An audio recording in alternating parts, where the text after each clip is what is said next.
Megastar Chiranjeevi హీరోగా అనిల్ రావిపూడి దర్శకత్వంలో మనశంకర వరప్రసాద్ గారు అనే ఫుల్ కామెడీ ఎంటర్టైనర్ రాబోతుంది.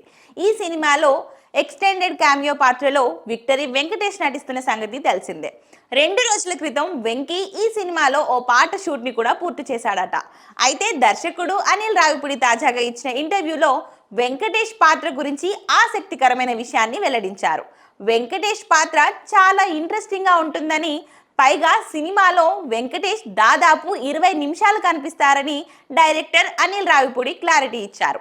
ముఖ్యంగా చిరంజీవి, వెంకటేష్ కలిసి నటించిన క్లైమాక్స్ సీన్స్ అభిమానులను బాగా అలరిస్తాయని అనిల్ రావిపూడి చెప్పుకొచ్చారు. మొత్తానికి ఈ సినిమా గురించి మెగాస్టార్ ఆ మధ్య మాట్లాడుతూ, ఈ సినిమా పూర్తి స్థాయి వినోదాత్మక చిత్రమని, ఈ సినిమా ఖచ్చితంగా అభిమానులకు నచ్చుతుందని మెగాస్టార్ చిరంజీవి తెలిపారు. ఇక సాహు గారపాటి, సుస్మిత కొనిదెల సంయుక్తంగా ఈ సినిమాని నిర్మిస్తున్నారు.